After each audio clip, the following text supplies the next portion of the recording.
Hi friends. So நம்ம கூலி படத்துடைய அந்த 100 நாளுக்கான ஒரு கிளிம்ஸ் பார்த்தீங்கன்னா ஷேர் பண்ணியிருந்தாங்க மே 6ஆம் தேதி. ஸோ அதை தாண்டி வந்து படத்தில் இன்னும் அடுத்தடுத்த அப்டேட்ஸ் என்ன வரும்னு சொல்லிட்டு ஃபேன்ஸ் எல்லாம் பயங்கரமாக எதிர்பார்த்துட்டு இருக்கும்போது, ஸோ இப்போ பார்த்தீங்கன்னா கூலி படத்துலேருந்து ஒரு வெறித்தனமாக ட்ரெய்லர் ரெடியாக இருக்குது. ஸோ ட்ரெய்லர் தான் ஃபஸ்ட்டு ரிலீஸ் பண்ண போகிறாங்க அப்புறமே தகவல் கிடச்சிருக்கு. இந்த ட்ரெய்லரில் பார்த்தீங்கன்னா நம்மளுக்கு ஏகப்பட்ட சீக்வன்ஸ் பார்த்தீங்கன்னா நம்ம லோகேஷ் கனகராஜோட ஃபேவரட் கட்ஸ் உள்ள இருக்கும். ஸோ இப்போ தான் பார்த்தீங்கன்னா த கிளீஃப் படத்தோட ட்ரெய்லர் ரிலீஸ் ஆகி பயங்கரமான வந்து ஒரு சோஷியல் மீடியா ஷேர் ஆகிட்டு இருக்கு. ஸோ அதில் பார்த்தீங்கன்னா எஸ்டிஆர் நின்று பேசுகிற அந்த ஒரு சீக்வன்ஸ் பார்த்தீங்கன்னா லோகேஷ் கனகராஜ் ஸ்டைலில் இருக்குது அப்படின்ற மாதிரி.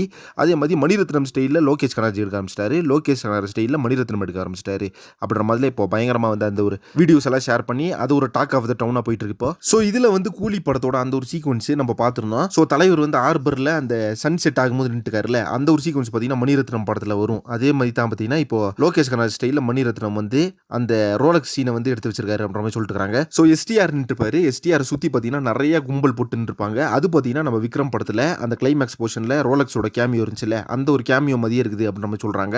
ஆனா உண்மையா பாக்குறதுக்கு அந்த ரேஞ்சில் தான் கைஸ் இருக்கு, ஒரு டார்கஸ்ட் மோட்ல. பட் அந்த படத்தோட அந்த சீக்வன்ஸ் அப்படின்றது வேற மாதிரி தான் இருக்கும். ஏன்னா மணிரத்னம் ஸ்டைல் அப்படின்றது ஒன்று இருக்குது. ஸோ வெயிட் பண்ணி பார்க்கலாம். த கிளைஃப் படமும் வரட்டும், கூலி படமும் வரட்டும். ஓகே ஃப்ரெண்ட்ஸ், இப்போ பார்த்தீங்கன்னா நம்ம கூலி படத்துல இருந்து ஃபர்ஸ்ட் ட்ரெய்லர் தான் ரிலீஸ் பண்ண போறாங்க அப்படின்ற தகவல் போயிட்டு இருக்கு. இதை பத்தி உங்க ஒப்பீனியன் என்ன அப்படின்றத கமெண்ட் பாக்ஸ்ல ஷேர் பண்ணுங்க. ஸோ மேலும் வந்து சினிமா பத்தி இன்ட்ரெஸ்ட் தகவல் சேனல் சப்ஸ்கிரைப் பண்ணுங்க. நெக்ஸ்ட் ஒரு இன்ட்ரெஸ்ட் வீடியோ பண்றேன். Thank you very much friends.